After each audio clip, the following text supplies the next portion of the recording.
এক্ষেত্রে দেশের যে আপনার হচ্ছে আইনি ব্যবস্থা, এটাতে তো রাষ্ট্রপক্ষেও ভূমিকা রাখার কথা ছিল।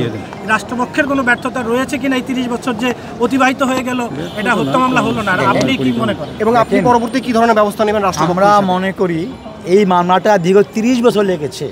এই সালমান শাহ হত্যা মামলার এই মামলাটাকে হত্যা মামলা হিসেবে থানাতে নেওয়ার জন্য আজকে যে বিজ্ঞ আদালত দৃঢ়তার সাথে অত্যন্ত বিচক্ষণতার সাথে এই হত্যা মামলাটাকে যে সঠিক তদন্ত করার জন্য এই মামলাটাকে হত্যা মামলা হিসেবে নেওয়ার জন্য ক্যান্টনমেন্ট থানাকে নির্দেশ দিয়েছে, রমনা থানাকে নির্দেশ দিয়েছেন। এবং এও বলেছেন যে জনক রিজভী আহমেদ ফরহাদ যে 164 তারা জবানবন্দি দিয়েছেন, সেই তার বক্তব্যটাকেও এই মামলার এজাহারে গণ্য করার জন্য নির্দেশ দিয়েছেন।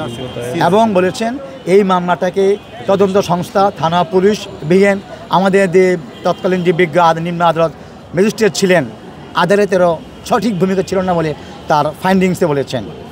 সর্বোপরি এই সালমান শাহ হত্যা মামলা আয়োজিত মামলা এজাহার হিসেবে গণ্য করার জন্য, হত্যা মামলা হিসেবে গণ্য করার জন্য 30 বছর পর একটা সুন্দর রায় হয়েছে বলে আমরা মনে করি। এই মামলাটা নিষ্পত্তি করতে আপনারা কি ধরনের ব্যবস্থা নেবেন যত দ্রুত শেষ করার জন্য? আমরা বিজ্ঞ আদালত বলেছেন, আমরা রাষ্ট্রপক্ষ আমরা বলবো এই মামলাটা রায় এবং রায়ের কপি যত দ্রুত সম্ভব সংশ্লিষ্ট দপ্তরে পৌঁছানোর জন্য আমাদের পক্ষ থেকে আমরা আদালতকে বলেছি।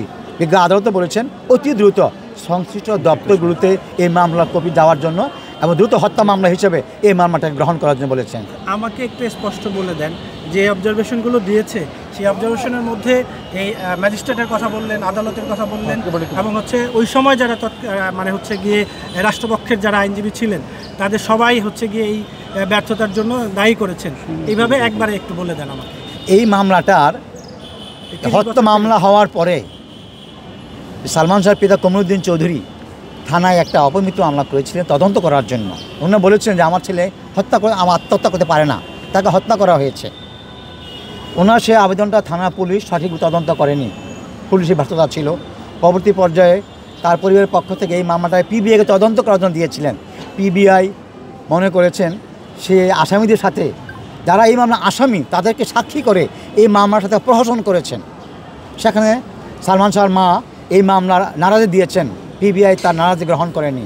এই নারাজির আদালতের আদেশের প্রেক্ষিতে বিজ্ঞ আদালতে তারা এসে রিভিশন করেন। এই রিভিশন মামলায় সালমান শাহর মামা আলমগীর সর্বোপরি এই রিভিশন মামলায় বাদী হয়েছেন এবং বিজ্ঞ আদালতে উনি ওনার বক্তব্য দিয়েছেন। আমরা রাষ্ট্রপক্ষ আমরা বলেছি যেহেতু একটা চাঞ্চল্যকর মামলা, ন্যায় বিচারের স্বার্থে তদন্ত মামলা, এই হত্যা মামলাটা মুঠিয়ে উদ্ঘাটনের জন্য আদালত যেন সঠিকভাবে সুন্দরভাবে একটা আদেশ দেন এবং যেহেতু 164 আছে এই আদেশগুলো গ্রহণ করার জন্য আমরা আদালতকে বারবার বলেছি। ধন্যবাদ।